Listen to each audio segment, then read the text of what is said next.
இன்னைக்கு நம்ம ஜீவா அவர்களோட பர்த்டே. ஸோ அவரோட பர்த்டே ஸ்பெஷலாக அவருடைய ஜீவா 47 திரைப்படத்துடைய டைட்டில் அனௌன்ஸ்மெண்ட் அப்படிங்கிறத ஒரு காமெடியான ஒரு வீடியோவில் வந்து தான் வெளியிட்டிருக்காங்க. இந்த ஒரு வீடியோவை முக்கியமாக பதிவு பண்ணுறதுக்கான காரணம், அந்த ஒரு படம் அப்படிங்கிறது எஸ்எம்எஸ் சாயிலே வந்து எடுத்திருக்காங்க அந்த மனுக்கு வந்து சொல்லப்படுது.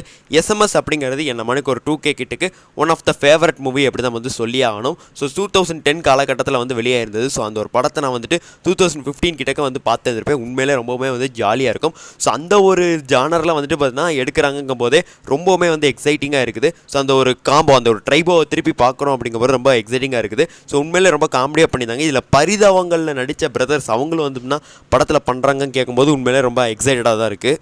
இந்த ஒரு ஸ்டோரி கான்செப்ட்டுமே கிட்டத்தட்ட அந்த எஸ்எம்எஸில் இருக்கிற மணிக்கு இருக்குது. ஒரு பையன் வாழ்க்கையில் ஜாலியாக இருக்கான், அவனை ஒரு பொண்ணு வந்து லவ் பண்ணுது, அதுக்கப்புறமா அந்த பையன் வாழ்க்கையில் என்னென்ன பிரச்சனை வருது.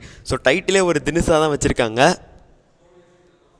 ஜாலியாக இருந்த ஒரு பையன் அந்த மணிக்கு. ஸோ உண்மையிலே சொல்லணும் எல்லாமே வந்துட்டு எனக்கு வந்து பிடிச்சிருந்தது. இந்த ஒரு படத்துக்காக தான் நம்ம எக்ஸைட்டடான வெயிட்டிங் அப்படின்னு சொல்லி ஆகணும். ஜீவா அவர்கள் 47வது படம். ஸோ ஜீவா அவர்களோட கெரியரில் ஒன் ஆஃப் த கம்பேக்கிங் ஃபிலிமாக கூட இது வந்துட்டு அமையலாம். ஏன்னா அந்தளவுக்கு வந்துட்டு பார்த்தீங்கன்னா 2K கிட்ஸுக்கு இந்த ஒரு படத்து மேலே இம்பாக்ட் அப்படிங்கிறதுக்கும் ஜென்சி கிட்ஸ் மேக்ஸிமம் யாருக்கும் வந்து தெரியாது. தெரியாதவங்க எஸ்எம்எஸ் படத்தை பார்த்துட்டு வாங்க, அதுக்கப்புறமா இந்த ஒரு ஃபீல் உங்களுக்கு வந்து சொல்கிறது வந்துட்டு புரியும். அதில் வந்துட்டு ஜென்சி கிட்ஸுக்கு புரியுற மாதிரி சில விஷயம் வச்சுருக்காங்க. உங்கள் ஃபேமிலி தானே காப்பி ரைட்ஸ் ஃபேமிலின்னு சொல்லி நம்ம இளையராஜா அவர்களை கலாய்க்கிறவங்க யுவன் சங்கர் அவர்கள் வந்து பண்ணியிருப்பாங்க. ஸோ உண்மையிலே எல்லாத்தையுமே வந்து காமெடியாக தான் பண்ணியிருக்காங்க. ஸோ எல்லாமே 2K அண்ட் ஜென்சி கிட்ஸை அப்படியே கவர் பண்ணி இந்த ஒரு படத்தை வந்து பண்ணியிருந்திருக்காங்க. ஸோ உண்மையிலே வேறு லெவலில் தான் இருக்க போகுது.